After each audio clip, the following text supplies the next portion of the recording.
The boy who walked into the courtroom. The courtroom was already buzzing long before the judge arrived. Reporters lined the back wall like vultures waiting for a spectacle. The prosecutor sat confidently at his table, flipping casually through papers he'd already memorized, his smirk saying everything. This is going to be easy, because today, the defendant was not a politician, not a wealthy CEO, not some hardened criminal. It was a tired, overworked, underpaid black mother named Danielle Carter, and the prosecution wanted to make her an example. She stood handcuffed, eyes heavy and red from nights without sleep. Her public defender had just quit the week before. The judge had denied her motion for a delay, and the courtroom was filled with people who were not there to support her. They were there to watch, because this case was already being called the fraud mom scandal. The accusation? Welfare fraud? The alleged evidence? Paperwork errors? The unspoken truth? The system didn't care whether she was guilty, only that someone was nailed to the wall. But what caught everyone's attention? What had the courtroom whispering? Was the boy sitting alone in the front row, a small, skinny, dark-skinned 9-year-old with big glasses, a notebook, and a stare far too focused for a child his age? That was Malachi Carter, Danielle's son, and he wasn't looking at the prosecutor. He wasn't looking at the cameras. He was studying every word in the stack of case files the court clerk had let him see. That alone made people laugh. One reporter whispered loudly enough for 3 rows to hear. "What is he doing? Trying to be a little lawyer?" "It's adorable." Another smirked. "Kid probably thinks he's in a TV show." Even the judge, an older white man named Harold Keaton, glanced at the boy with a mix of annoyance and amusement. A child in a courtroom was nothing new. A child acting like he understood it. That was amusing. But Malachi didn't blush. He didn't flinch. He wrote furiously in his little notebook, page after page, like a kid chasing answers on a math test only he could see. The bailiff stepped forward. "All rise, Judge Harold Keaton presiding." Everyone stood, and except Malachi. He finished one last sentence, closed his notebook, then rose silently. That tiny, casual delay annoyed the judge instantly. He narrowed his eyes. "Who is that child?" he asked. The courtroom chuckled. Even Danielle, handcuffed and trembling, looked back in panic. The bailiff whispered, "That's the defendant's son, Your Honor." The judge sighed. "Well, this is a courtroom, not a daycare. I hope the boy can stay quiet." Malachi finally met the judge's eyes. Calm, direct, not the gaze of a child. The judge blinked, surprised at the boldness, then continued. "The prosecution." Starts the prosecutor, Mr. Bentley, walked to the front like a man stepping onto a stage. "Ladies and gentlemen," he said, "we are here because the defendant stole from the hard-working taxpayers of this state. She falsified documents. She manipulated the welfare system. And she taught her son by example that crime is acceptable." All eyes turned toward Malachi. Reporters scribbled eagerly. Bentley looked at Danielle. "Today we will prove, beyond question, that Ms. Carter knowingly lied." Every word landed like a slap in the face. Danielle looked down, tears forming, and Malachi wrote something in his notebook. "He keeps saying knowingly." "No proof yet," the prosecutor continued, pacing. "She claimed income she did not earn. She hid work she was paid for." "She—" Malachi's head snapped up. "That part was wrong," he whispered to his mother. "Mom, he's twisting the dates." She looked at him. Confused, hurt, lost. She wanted to tell him, "Don't worry, baby." But the truth was, she was worried, because she knew what they saw when they looked at her, a single black mother. No lawyer, no resources. No power, the perfect conviction. The laughter after the prosecutor finished, the judge asked the defense, "Does the defendant have counsel prepared to speak?" Danielle swallowed hard. "Your Honor, my public defender withdrew. I requested time to find another attorney." The judge cut her off. Motion denied. "The state has already waited long enough." Malachi stood up. It was so sudden everyone froze. The judge stared at him. "Sit down, young man." But Malachi didn't. He held the notebook against his chest, voice shaking but strong. "Your Honor, I'll represent her." Gasps. Laughter. Even Bentley chuckled. One woman in the audience whispered, "This is priceless." The judge leaned forward. "Son, this is not a game." "I know," Malachi replied. "My mom's life is on the line." The room fell silent. He didn't blink. He didn't look away. Bentley laughed aloud. "Your Honor, with all due respect, is this a joke?" "A child can't represent anyone in court." More laughter. Even the judge raised an eyebrow. "And what makes you think you can do this?" Malachi opened his notebook, filled from margin to margin with notes, dates, statutes, citations, and said the words no one expected. "Because the prosecution is using the wrong statute. And I can prove it." Silence. Reporters stopped typing. The prosecutor's smile faded. The judge froze. "What statute?" he asked slowly. Malachi flipped to the page labeled Title 26, Section 53, Fraud Requirements. He pointed. "It says a person must knowingly falsify income, but she reported every dollar she made. The state made a clerical error on their end, and they're blaming her for it because she's poor." The courtroom didn't laugh this time. Not one sound. The judge stared at the boy like he'd suddenly spoken another language, one only adults were supposed to know. "How do you know that?" the judge asked. Malachi swallowed. "Because I read the case file myself, and I found the mistake the state didn't expect anyone to see." Even Danielle stared at her son like she was seeing him for the first time.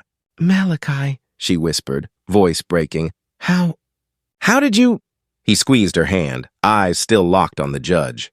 "Somebody had to protect you." The judge took a long breath. The atmosphere had shifted. What was supposed to be an easy conviction no longer felt predictable, not because of a lawyer, not because of new evidence, because of a 9-year-old boy who refused to sit down. The judge finally spoke. "Mr. Bentley, is what the boy is claiming true? Was there a clerical error?" Bentley stiffened.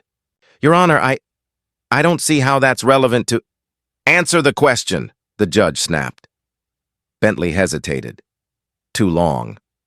Something was wrong. Something he didn't want uncovered. Danielle looked at Malachi, terrified and hopeful all at once, and just as the courtroom leaned in, the judge said, "Court will recess for 15 minutes, and when we return, I will decide whether this boy will be allowed to speak or whether he will be removed from this courtroom." The gavel struck, but Bentley didn't. "Sit!" He rushed to his briefcase, grabbing a folder Malachi wasn't supposed to see, and whispered angrily to his assistant. "Who gave him the file? Who let him see that page?" Malachi watched, and he realized right then they were afraid, which meant he wasn't wrong, which meant he just might win. But before he could say a word, 2 men in suits stepped into the courtroom doorway. Not police, not court staff, government agents, and they were staring directly at him. The law has no mercy for children. The hallway outside the courtroom felt colder than the courtroom itself.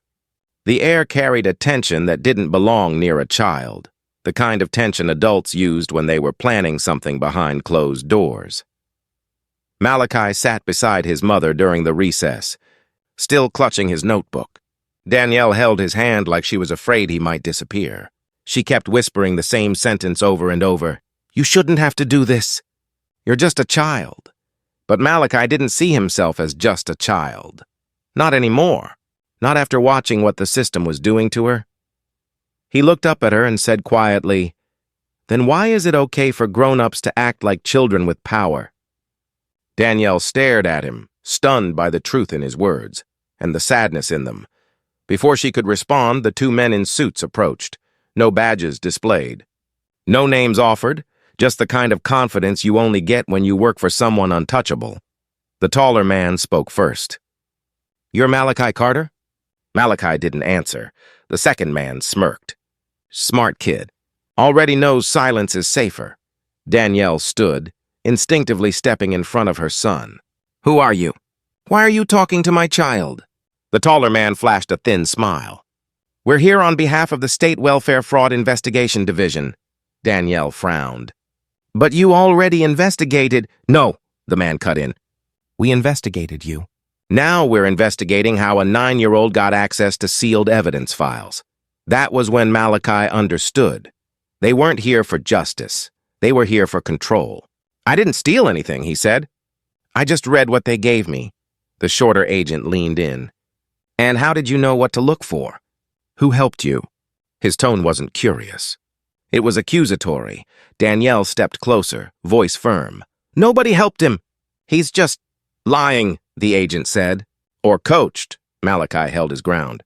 If I was coached, I wouldn't have found something you missed. That hit hard. The agent's jaw tightened. Danielle whispered under her breath, Baby. Please don't make them angry. Malachi looked at his mother, then at the agents, then at his notebook, and made a decision. I want a lawyer present before I answer any more questions.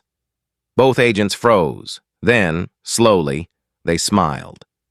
The kind of smile wolves get when the rabbit thinks it has teeth.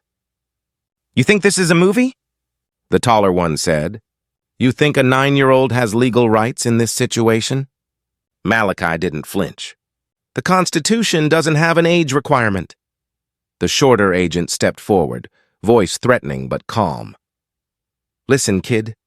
There's a reason children don't speak in court. You're not supposed to be part of this. Malachi looked him dead in the eye. Then maybe the system should stop hurting people children depend on. Silence. A long one. The boy wasn't scared. That unsettled them. The taller man leaned down slowly, voice like ice. You are making enemies in places you don't understand. And just like that, they stepped back and walked away. Danielle grabbed her son and pulled him into a trembling hug. I'm so sorry, baby. I never wanted you in this, Malachi hugged back. Not as a child seeking comfort, but as someone trying to give it. You're not the one who should be sorry. Back in the courtroom, 15 minutes passed. The judge returned. Everyone took their places, the prosecutor stiff, the agents now seated in the back row, staring. Judge Keaton adjusted his glasses. Before we continue, the court must address the matter of the child who wishes to represent his mother. A murmur rippled through the audience. Malachi stood. Danielle gripped the edge of the table. Terrified, the judge continued. The law is clear. A minor cannot serve as legal counsel. However, the room leaned in. He may be allowed to speak. Only if an adult attorney is present to file a motion allowing him to act as an advisor. Bentley immediately stood up. Your Honor, this is absurd. We are not turning a federal case into a school debate. The judge raised a hand. Sit down, Mr. Bentley.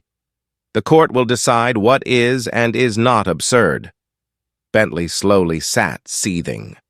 The judge turned to Danielle. Ms. Carter, do you have legal counsel present? Danielle hesitated and then said, No, but I request that my son be allowed to speak on my behalf. The courtroom rustled. Bentley stood again. Your Honor, the boy is not qualified.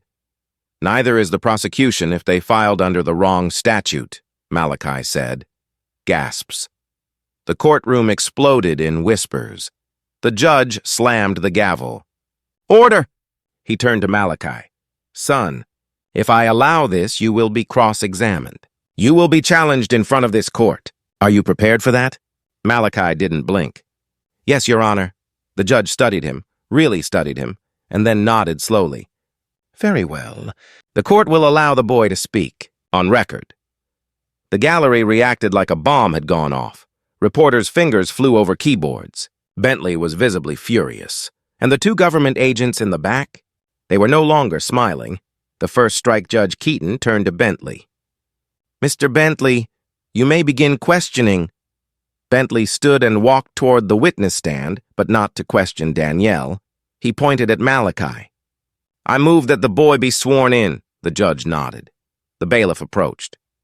Raise your right hand. Malachi raised it. Do you swear to tell the truth, the whole truth, and nothing but the truth? I swear.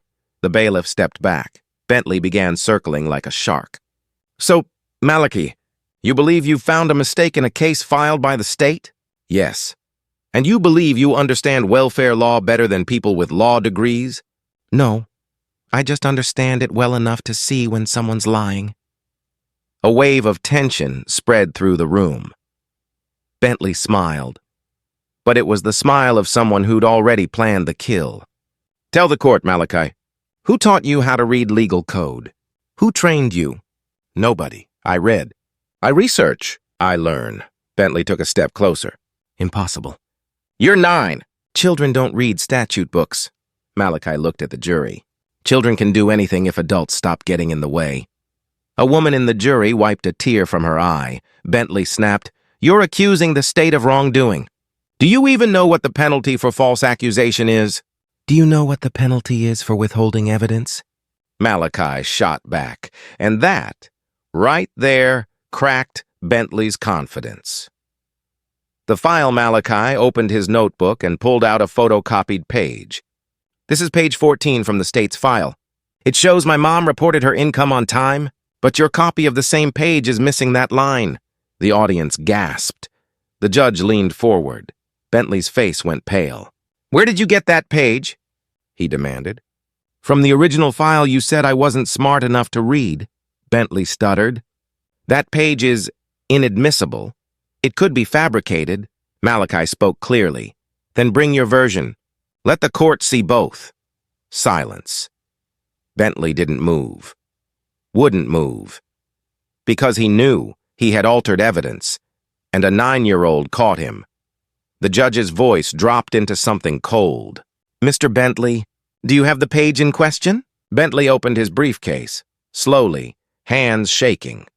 The entire courtroom held its breath, and inside his briefcase was nothing. The page was gone. The judge stared, the jury stared, even the agent stared, and then the doors to the courtroom opened again. A woman in a gray suit walked in, holding a sealed manila envelope. She walked straight to the judge's bench. The judge opened it, and his face went still. He looked at Bentley, and there was no mercy in his eyes. Mr. Bentley, this envelope contains the original unaltered file from the state records office. A clerk just delivered it. Care to explain the discrepancy? Bentley's breath hitched. He couldn't speak, and just when it looked like the courtroom had reached its breaking point, the judge said, This changes everything. This case is no longer about fraud. It is about misconduct. The courtroom erupted. Bentley turned white. Danielle started crying, and Malachi, for the first time, let himself smile. But then, the 2 men in suits stepped forward, and the taller one said, Your Honor, the boy needs to come with us immediately. The judge looked confused. On what grounds? The agent replied, Federal interference with an active investigation. The courtroom froze. Danielle screamed, You can't take my son! And Malachi? He whispered under his breath. I knew they'd try this. The agents lifted their badges and took 1 step toward him. The arrest of genius. The sound of the agent's shoes echoed like gunshots in the silent courtroom. Each step closer made Danielle's heart pound faster. She moved in front of her son, trembling but defiant. You're not taking him anywhere, she cried. He's a child. The taller agent reached into his coat pocket, pulling out a folded document. He held it up like a shield of authority. We have a federal order for questioning, ma'am. Questioning for what? Danielle demanded. He didn't commit a crime. He exposed one. The agent's face didn't change. No sympathy, no hesitation. Interference with a state investigation, he said flatly. We have reason to believe your son accessed restricted evidence through unauthorized means. The courtroom gasped. Judge Keaton stood, slamming his gavel. Enough! This is a courtroom, not a crime scene. He turned toward the agents, his voice shaking with controlled anger. This boy is under my jurisdiction until this case is resolved. You will not remove him from this courtroom without my authorization. The agents looked at each other. For a moment, neither spoke. Then the shorter one said, carefully, Your Honor, we have authority from the state's Attorney General. And I have authority from the Constitution, the judge interrupted. Sit down, or get out. A murmur of applause rippled through the spectators. The agents hesitated, then stepped back, but their eyes, sharp, watchful, never left Malachi. He could feel it. The kind of stare that says, We'll get you later. The court resumes. When order finally returned, the judge's voice softened. Young man, I don't know how you found that file, but your discovery may have saved your mother's freedom. Malachi nodded silently. But this also means you've made enemies, the judge added quietly. Powerful ones. Danielle reached for her son's hand beneath the table. Her fingers were shaking. I don't care, Malachi whispered. As long as they can't hurt you. Judge Keaton turned toward the jury. In light of the new evidence and the state's inability to provide an accurate file, this case will be adjourned for review. Ms. Carter is released pending investigation. The gavel struck once. Gasps. Cheers. Reporters sprinted for the doors. Danielle's knees buckled with relief. We're free? She whispered. Malachi smiled for the first time in days. For now. The ride home. They left the courthouse surrounded by flashing cameras and shouting voices. Malachi! How did you learn the law? Did you really outsmart the prosecutor? What's next for the genius kid lawyer? But Malachi didn't answer a single question. He just held his mother's hand and walked straight to the bus stop. When they finally sat down on the worn seat, Danielle leaned her head against the window, tears streaming silently. I thought I was going to lose you, she whispered. You won't, Malachi said softly. They're not finished yet. She turned to him, confused. What do you mean? Malachi stared out the window. Those men in suits didn't come for the case. They came for what's behind it. Behind it? The file, he said. The missing page wasn't just a clerical error. It was part of a pattern. He opened his notebook and showed her a page filled with numbers, arrows, and notes written in tiny handwriting. Every case like yours, every single mother they charged this year was assigned to the same prosecutor. And all of them were fast-tracked without proper evidence. Danielle's eyes widened. You think it's a setup? It's more than that, Malachi replied. It's profit. The bus jolted over a pothole, but he didn't look up. His pen scratched across the paper like he was carving truth into stone.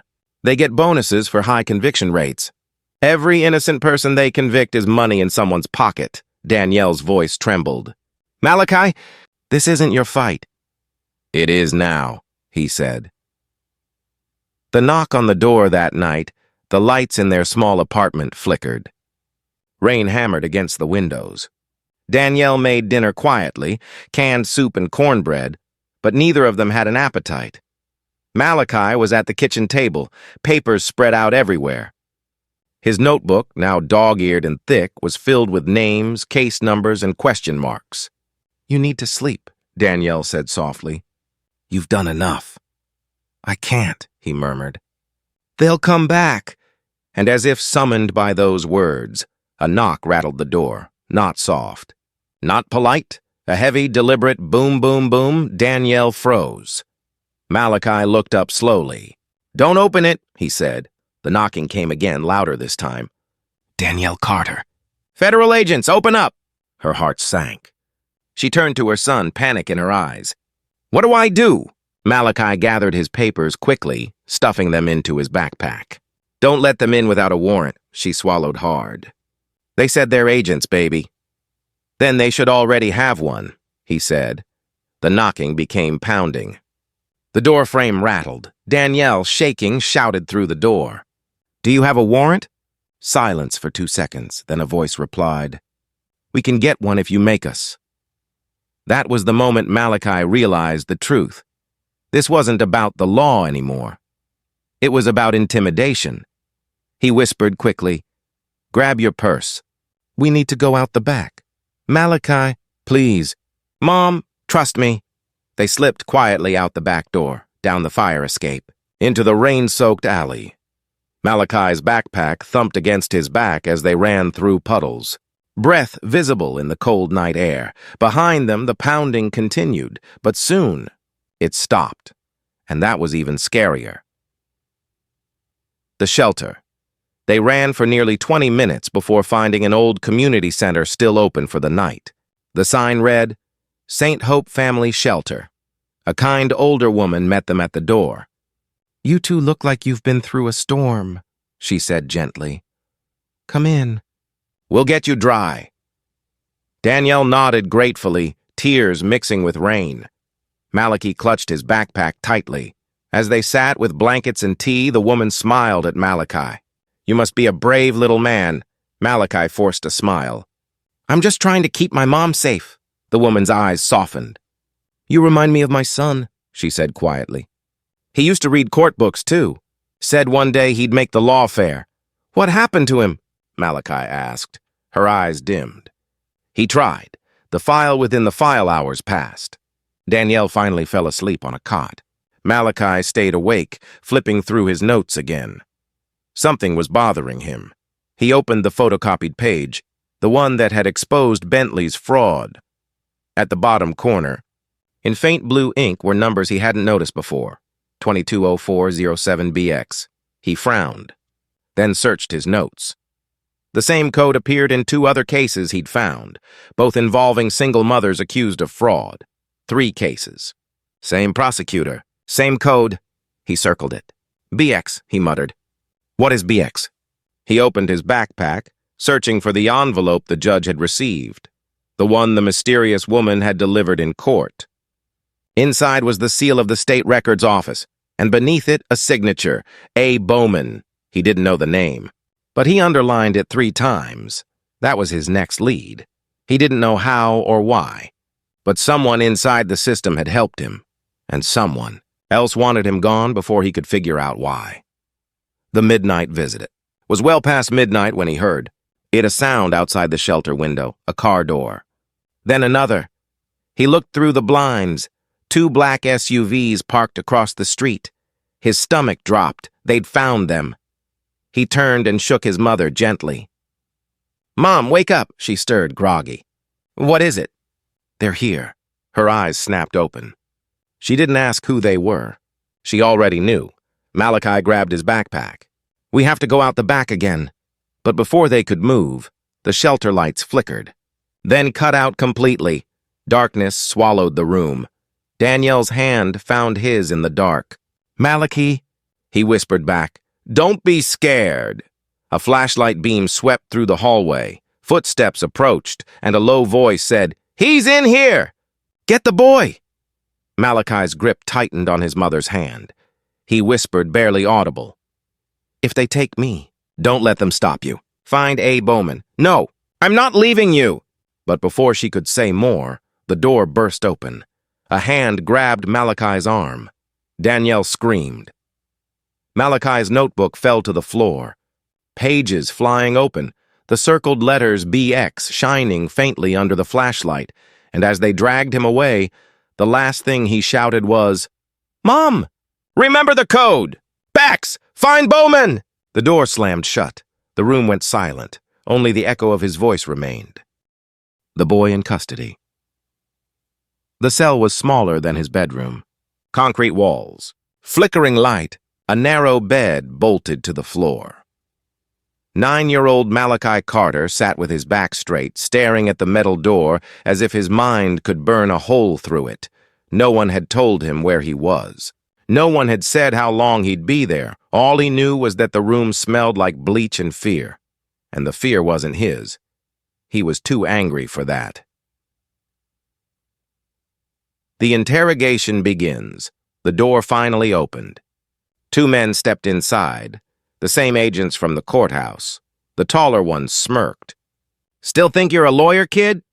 Malachi didn't answer. The shorter agent tossed a folder onto the table. "You've caused quite a mess. Exposed a prosecutor, humiliated a state office, got half the media talking about corruption. You think that's smart?" Malachi looked at the folder, then back at the man. "Truth isn't a mess. Lies are." The agent leaned in, knuckles pressing against the metal. "You hacked into sealed records, accessed classified documents, and shared them in open court. That's a federal offense." Malachi raised his chin. "Then charge me. Let's see how that looks on the news." The taller agent chuckled darkly. "News? Son, we control the story."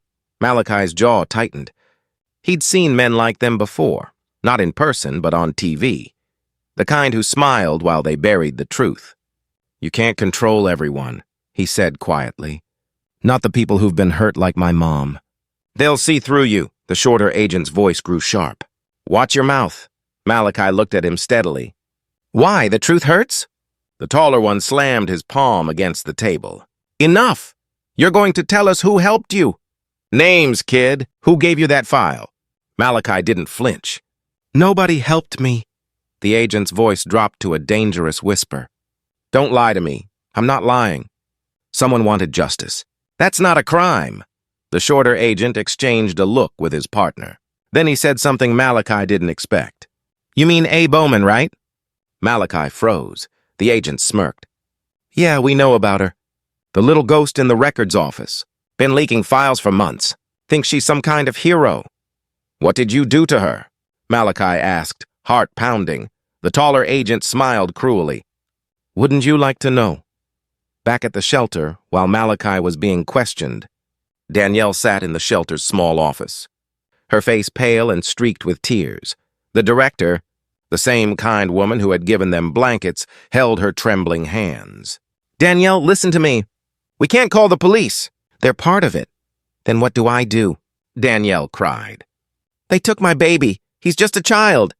You find the person he told you about, the woman said firmly. That name, Bowman. Whoever she is, she's the key. Danielle wiped her tears, nodding. She looked toward the window, the rain now easing into fog. She whispered, Hold on, Malachi. Mama's coming. The records office. The state records office was quiet the next morning. A massive gray building that looked more like a bunker than a workplace.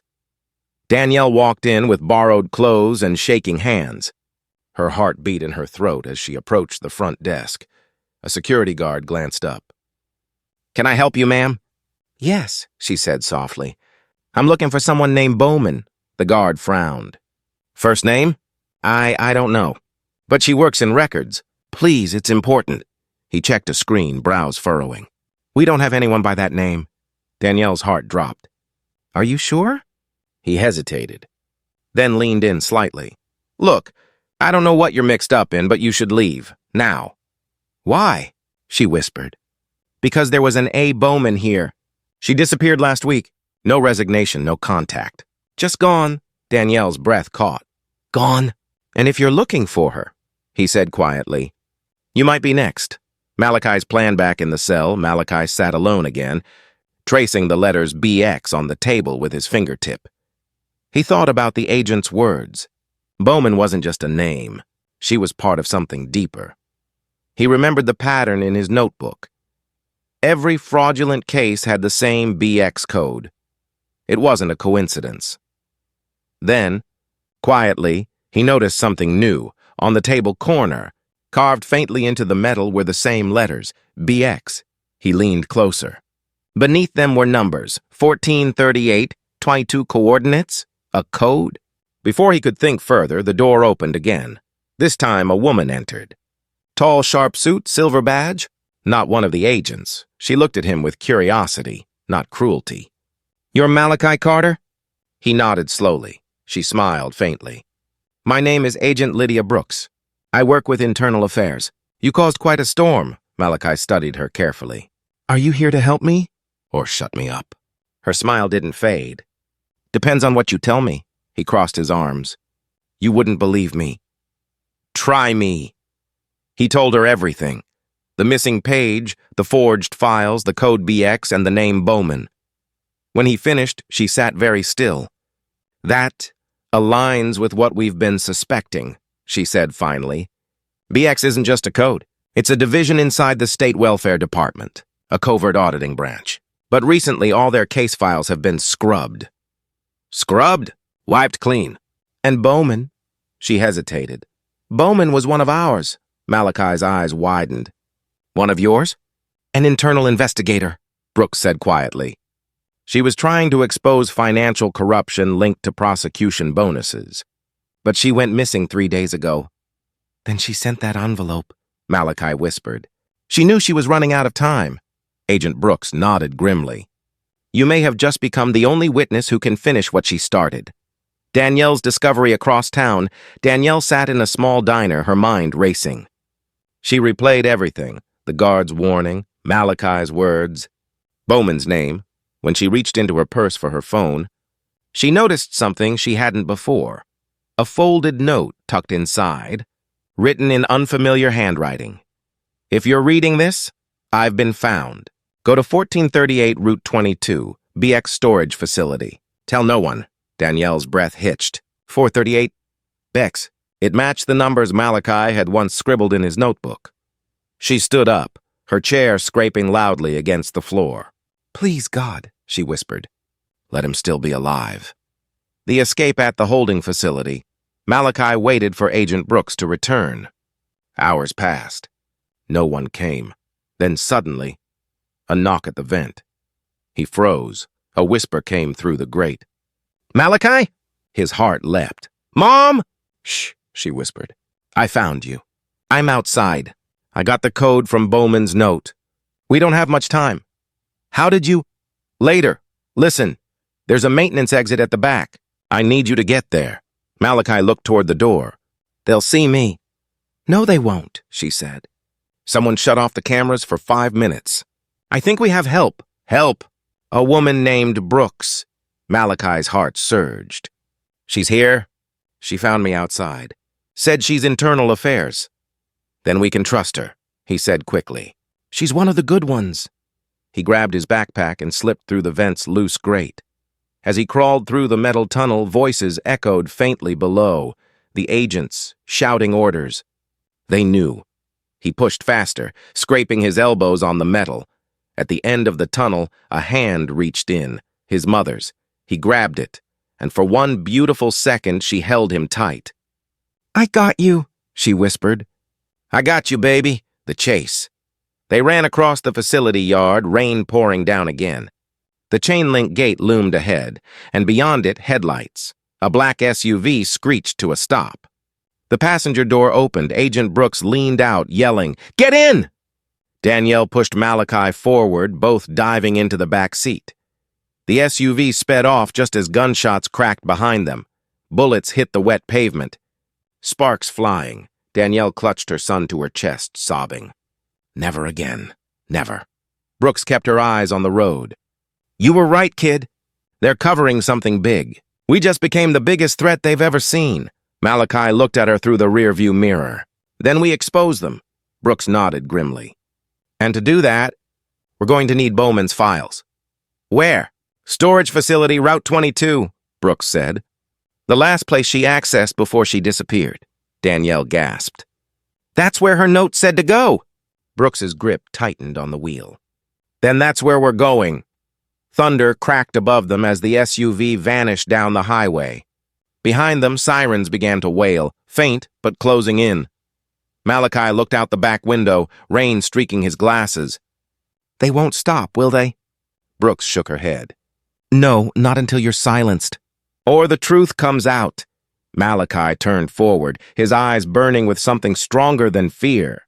Then let's make sure the truth screams louder than they ever can. And as lightning tore across the sky, in the rearview mirror, a black car emerged from the shadows behind them. The truth on record. The windshield wipers thrashed back and forth as the SUV tore through the storm, headlights barely piercing the curtain of rain ahead. Agent Brooks stayed focused, knuckles white against the steering wheel. Danielle held Malachi close, heart pounding beneath her coat. Behind them, the dark sedan kept its distance, not close enough to ram them, not far enough to lose them. They weren't chasing.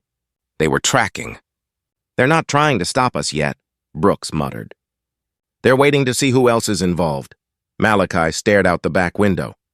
They think Bowman is still alive, Brooks nodded. And they want her as much as they want you. Rain hammered harder. The SUV took an exit, tires skidding slightly before gripping the asphalt again. A rusted sign flashed under the headlights. Route 22, Industrial Storage Complex, authorized access only.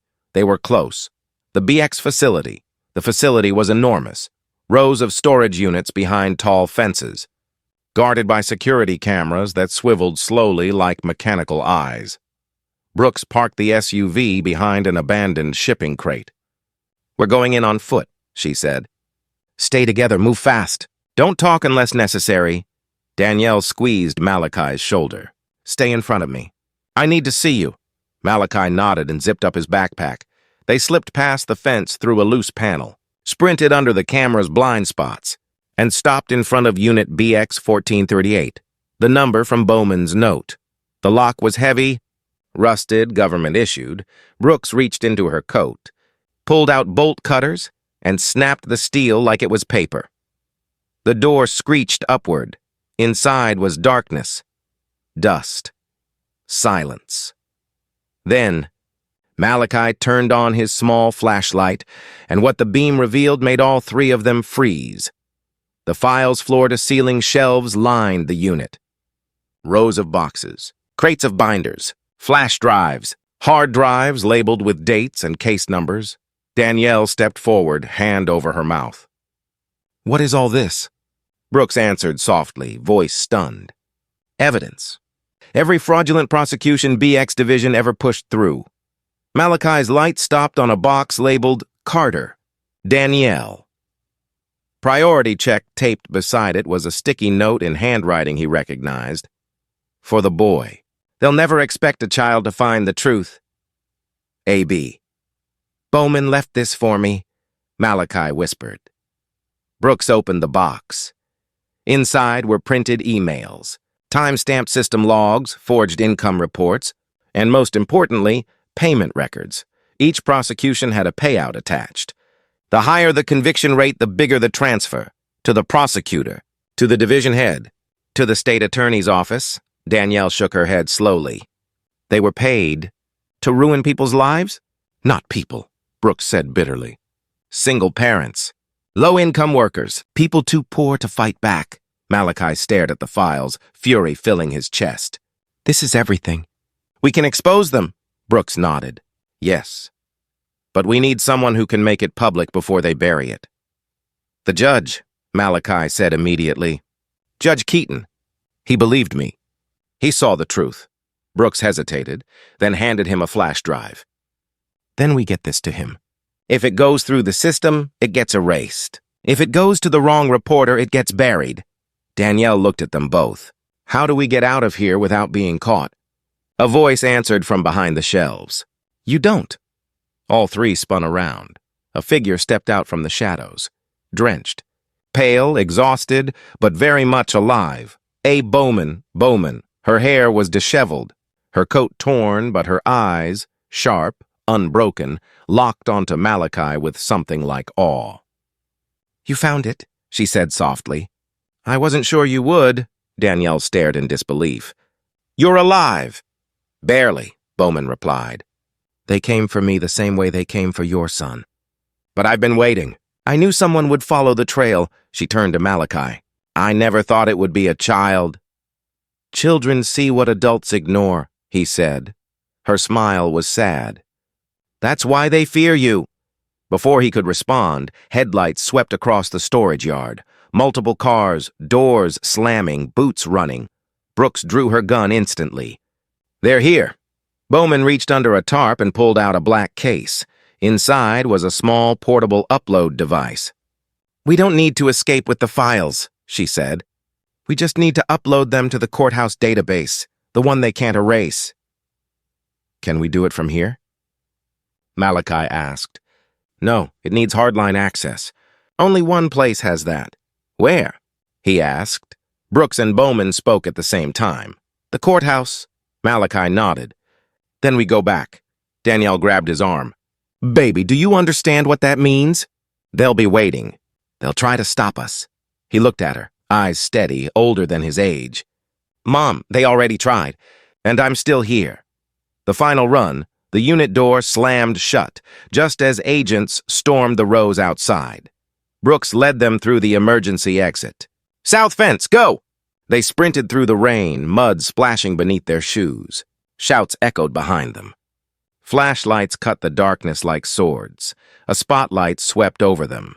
Bowman yanked Malachi down just in time. Danielle covered his body with hers. Shaking. A helicopter roared overhead. Brooks shouted, "Keep moving!" They burst through a gap in the fence and dove into a drainage ditch as bullets shredded the metal behind them. Bowman handed Malachi the upload device. "You're the only one small enough to get past security again. You've already done the impossible once." Malachi clutched it to his chest. "I won't let them win." As they crawled through the ditch, the courthouse clock tower became visible, glowing faintly through the storm. Brooks whispered, "We get in. We plug in. We let the truth go. And once it's public, they can't stop it." Danielle turned to her son. "No matter what happens, I'm proud of you." Malachi didn't answer. He just held her hand. Then let go, because the rest he had to do himself. The upload, they made it inside through the same door marked staff only, the one no one ever watched. The courthouse was dark, but not empty. The prosecutor, Bentley, stood at the end of the hallway, flanked by armed guards. He smirked. "Still playing hero, boy?" Malachi didn't waste words. "You're going to prison," Bentley laughed. "No, I have the system. I have the state. I have the power." Malachi walked forward, eyes burning. "Not after tonight." Bentley's smile flickered. Malachi reached the terminal. The upload device clicked into place. Data transfer, 12%. 26%. 41%. Bentley lunged forward. Brooks tackled him. Bowman held off the guards. Danielle shielded her son. 7%. 89%. 100%. The screen flashed. All files sent to public record. Media distribution enabled. Federal archive locked. Bentley froze. What did you do?" Malachi looked at him, calm, steady. "I gave the truth back to the people it belonged to." 1 year later, the courthouse was crowded again. But this time, the applause was for the boy walking through the doors in a clean shirt and too big blazer. The sign outside read, "State Proceedings, United States versus Keaton. Bentley and BX Division dozens of officials charged. Millions in illegal bonuses exposed. Hundreds of wrongfully convicted parents released." Danielle squeezed her son's hand. "You changed everything." "No," he said. "We did," the judge called him forward. "Malachi Carter, for your role in exposing the largest welfare fraud corruption case in state history, the court wishes to present you with the Youth Medal of Justice." The room stood and applauded. Malachi stepped up, not with pride, but with purpose. "I'm not a lawyer yet," he said into the microphone, "but one day I will be. And when I am, the law won't be something people fear.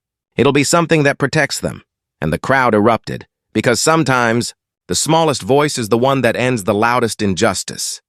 And sometimes a 9-year-old boy is the one who teaches the world what justice really looks like.